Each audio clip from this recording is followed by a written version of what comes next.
नमस्कार मंडळी. आज आपण हॉटेलसारखी अगदी खुसखुशीत आणि जिभेवर विरघळणारी बेसन शेव कशी बनवायची ते अगदी सोप्या पद्धतीने पाहणार आहोत. 5 वाटी हरभऱ्याची डाळ, 2 चम्मच साबुदाणा, 2 चम्मच धने, 1 चम्मच जिरे, 1 चम्मच मिरे मिक्स करून गिरणीवरून दळून आणायचे आणि मग त्याला छान चाळून घ्यायचे. लक्षात ठेवा, पीठ चाळूनच घ्या म्हणजे शेवामध्ये गुठळ्या होत नाही. त्यानंतर त्याच्यात लाल तिखट, चवीनुसार मीठ आणि ओवा भिजवून गाळून घेतलेलं पाणी, ओवा अख्खा न टाकता 15 ते 20 मिनिटे भिजवून गाळून पाणी घालून पीठ मळून घ्या.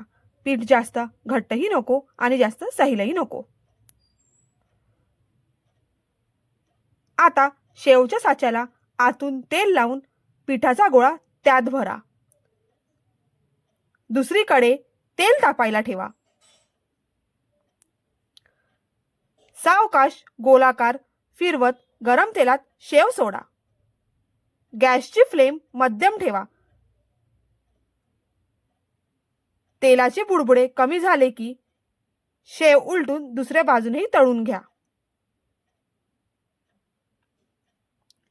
बघा किती छान रंग आलाय. तर मग वाट कसली बघताय? आजच ही सोपी रेसिपी ट्राय करा. रेसिपी आवडली असेल तर लाईक, शेअर आणि सबस्क्राईब फॉलो करायला विसरू नका. पुन्हा भेटूया अशाच एका चटपटीत रेसिपी सोबत. धन्यवाद.